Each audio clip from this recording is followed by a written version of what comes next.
As I've mentioned before, I'm starting a new campaign soon-ish. It just kind of depends on whenever my players kind of get their act together and we can kind of finish up our current campaign. At our current pace, we'll probably finish up our current campaign within like a year or so. And I want to make sure that the next campaign is ready for them. The next campaign is going to be set in the same world, same setting, but it's going to be set about 15 years after the events of our current campaign. An endless storm ends up hitting my planet and causing like food to be difficult, places to flood, and my players have to now navigate, the seas that are now pretty much near endless while working with very limited food and resources. There's like a little minor issue though with making a campaign that revolves around, limited resource management. I can't quite put my tongue on it. Yeah, it's these spells. They blow any kind of resource management that you want to set up in the game completely out of the water. You can make so much food for people for just a single spell slot, for basically for free because there's no resource cost, in 6 seconds. Like, how am I supposed to pretend that food is at all important in my setting if this is how the game treats the food? How am I supposed to make my rugged survival game if there's no survival aspect, if you don't have to worry about surviving? I understand that D&D 5e is not a system that is necessarily designed to challenge players. It is very much created so that players can win, because winning kind of activates the quirky brain chemicals that make us feel good. But then you can definitely break D&D to the point, or power game it to the point where there is zero struggle, and it really, I think, cheapens the feeling of success as a player. But I really like food being an element, or hunger being an element of gameplay in a lot of games. My favorite part of a lot of survival games that I've ever played is that first few sessions of playing a game where you are trying to figure out, how can I manage to feed myself so that I can make all the cool stuff later? I just really hate the idea that you can have a bunch of level 1 adventurers, and as long as one of them is a druid, they will most likely not starve in that dungeon because they have GoodBerry. I don't like that a party of level 5 adventurers, as long as they have someone with conjure food, can feed up to 15 people for nothing but a singular spell slot, and it takes 6 seconds. That feels insane to me. I really hate how easy it is to just purify food and drink, which, as a level 1 spell, purifies all poisons and diseases within food.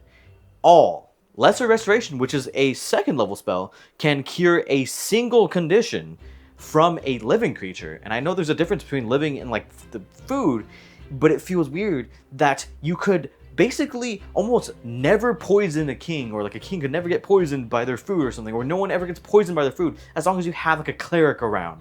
A really pivotal storyline for Warcraft 3 where the Eastern Kingdoms is overwhelmed by the Scourge because they poisoned the grain that was being distributed across the entirety of the Eastern Kingdoms, and they very quickly got overwhelmed. Imagine if you were to use the D&D rules for this. One, you wouldn't even need a farmer, because you could just have one cleric who's a little bit of a higher level, a intermediate cleric. They could feed 15 people per. 30 if you consider the fact that by level 5 they'd have 2 spell slots at that level if they wanted to use it. And even if for whatever reason you're still farming, even though people can just conjure food out of thin air, you could just have one singular level 1 cleric. And remember, in level 1 cleric doesn't even have their, their domain yet by the 2024 rules. They don't have a deity that they fully, have committed to yet. This cleric just goes bada bing, bada boom. And guess what? All the food is just purified of all disease and poisons. You can't have a cool plot line that revolves around people being poisoned by the stuff they need to sustain life, because these rules kind of, just world building wise, it wouldn't make sense for anyone ever to be poisoned or ever to starve. Something so fundamental. I think it sucks. It just doesn't seem fun to me. I don't think that you can play or even try to pretend to be in a roleplay situation where you need to survive if there's zero chance that you starve or get poisoned or get sick. I think that food is such a fundamental part of what it means to be alive, and I think that by these spells kind of cutting out that's such a fundamental thing about survival, I don't know, it cheapens the experience to me. It just doesn't feel good. I fully understand the fact that keeping track of food and things like that in a game of D&D can lend itself to being a little bit bookkeepy, and that could be very unfun for a few players. But I don't think just hand waving it is the solution. Even the Baldur's Gate, it took GoodBerry and it changed it a little bit so that it didn't completely break their camping system that they implemented into the game. Because if it was implemented the way that GoodBerry functions now, it would completely just like remove the reason for you to even go collect goods or like, you know, food that like you can loot and scavenge while you're traveling. Why does this matter? It doesn't. It truly, truly doesn't. If your game does not focus on like survival or any of these things where food is like an important aspect of your game, it really doesn't matter. But the thing is that it matters to me, and that's why I made this video, is because it bothers me, and I want food to be an important aspect, or survival to be an important aspect of my games. And also, I fully understand that I could probably go find another system other than 5e that's better designed to actually do these things. But the thing is, I actually do really like a lot of aspects of 5e. It's just that there's like certain things that ruin the roleplay and the storytelling for me in ways where like it's hard to describe. And so like at the end of the day, it really doesn't matter, but it does matter to me. At least it matters to me, you know?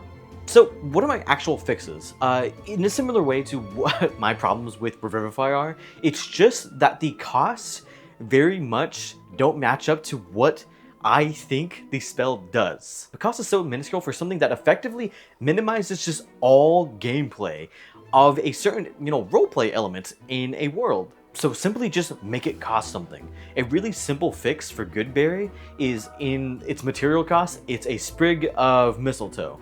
You can make it so that the mistletoe is consumed when you use it. And then as a DM, you can take that mistletoe and you can either add a price tag to it, make it a little bit rarer, make it a little bit harder to come by. For example, in my world, it's going to be a little bit hard to come by mistletoe because the planet's flooded. There's not a lot of fresh trees. So I figured mistletoe, now instead of just being like an infinite food supply for someone, it becomes this very important thing where if you have it in your pack, you know, your survival supplies, you now are sure that you're probably not going to starve. It might save you in a pinch if you guys run out of food while you're going to a dungeon or while you guys are on an expedition. It's kind of like that classic feeling of like, you don't know what you have until it's gone.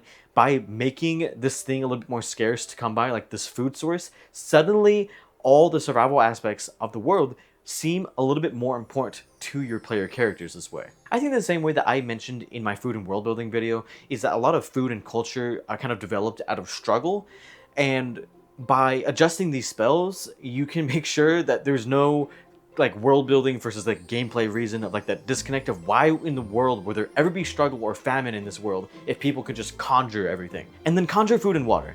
What I would do with that is you just take kind of like the average price of a meal in your world, depending on whatever your personal economy system is. Let's say mine is gold, right? These are not the numbers in the player's handbook. I'm just throwing out random numbers to keep it simple. But let's say a meal costs 1 gold, right? And you eat 3 meals a day, so that's 3 gold pieces per person. There's 15 people that spell can feed, so that's 45 gold. But because this spell is so convenient, let's throw in like a DoorDash or like some delivery system kind of thing and add on a little bit of an upcharge on that, and let's make it 60 gold. I'm pretty sure somewhere on the spells it says that it doesn't really taste good, but it just kind of fills you up, and that sounds like fast food to me or like convenience food for me. So I feel like realistically this spell should be like a thing that you do if you just need something quick. You can't go to town to go grab food, you can't, you know, stop by anywhere. It costs more to cast, but you know, it's very convenient. It's 6 seconds, it's food, so like you can still cast it. It just costs more than what it would do to like actually just go to town, go to a pub, or go to the tavern and pick something up. Purify food and drink, I just think a very simple solution for a lot of the restoration spells in general is to create tiers at which these spells can purify things. What I mean by that is like have like a basic level poison, or like maybe purify food and drink can only cure like an uncommon level of poison or disease or something like that. And then if you need to, you know, do something else where you're curing someone who has been poisoned, then maybe you need like a lesser restoration or a greater restoration.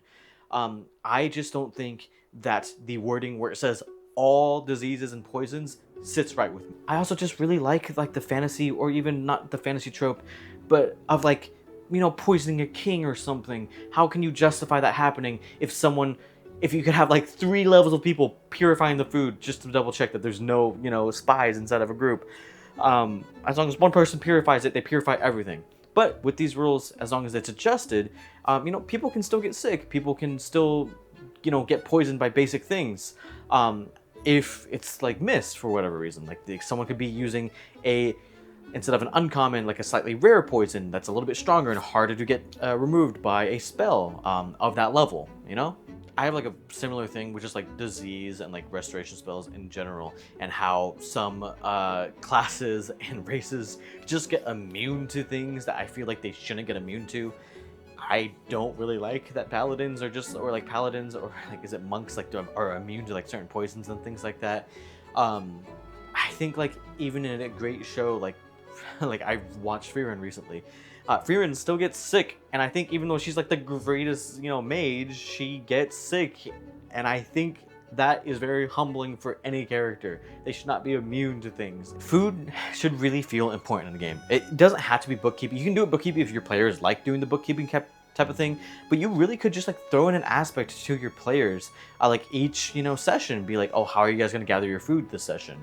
It could be, do you guys need to hunt? Are you guys going to go to the town for it? Things like that. Like if you're not a bookkeeping kind of game, it just should feel important that you guys, you know, have supplies, things like that. And it doesn't have to be like you guys mark it down particular, just that it feels like it's important, because food's important to everyone.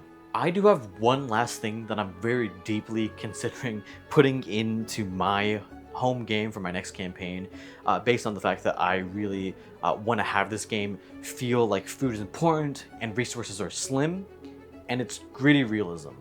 And I know that gritty realism has kind of a bad rap, especially because I think that it's been used in ways to perpetuate like a hard mode D&D, which I don't think is the, you know, quote-unquote correct way to do it. I mean, some people might have fun with that, but I think it's a way that will definitely rub a lot of people the wrong way.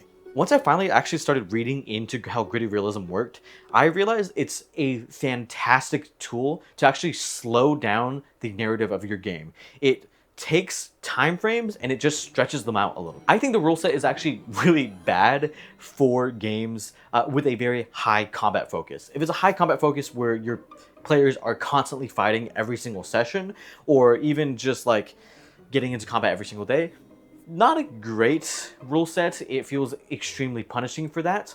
What I actually like about the rule set is it kind of builds in a reason in like roleplay to take rest. Like it builds in a mechanical reason to have roleplay sessions, like a shopping session, a session where everyone goes to the brothel, a session where people are just going to talk to the king. That all feels important because it's part of a rest now. All a long rest is making sure that you're not doing combat for, you know, X amount of time. I believe the default is like 7 days. Therefore, if you stop by a town for a few days to do something, it is mechanically good because you are resting now, and so it's never like, you know, you're wasting the time doing this or that. In my next campaign, my players are going to be going on like expeditions, and those are going to be spanning over like a couple of days. Like they're going to be hunting a large kaiju or something, and I want them to have like one set of like spell slots to handle them, because it's technically one combat. And narratively, I don't want to be like, I stop them every single night to rest based off the normal rules. I just want them to have that one set of spell slots.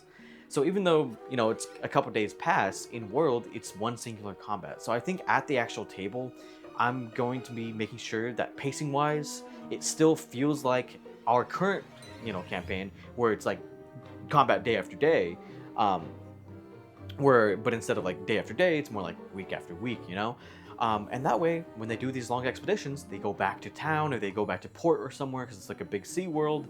And that session where they were recovering is necessary because they need to rest. I think by doing something similar to this as well, you make food feel very important again, because you need that one for the rest.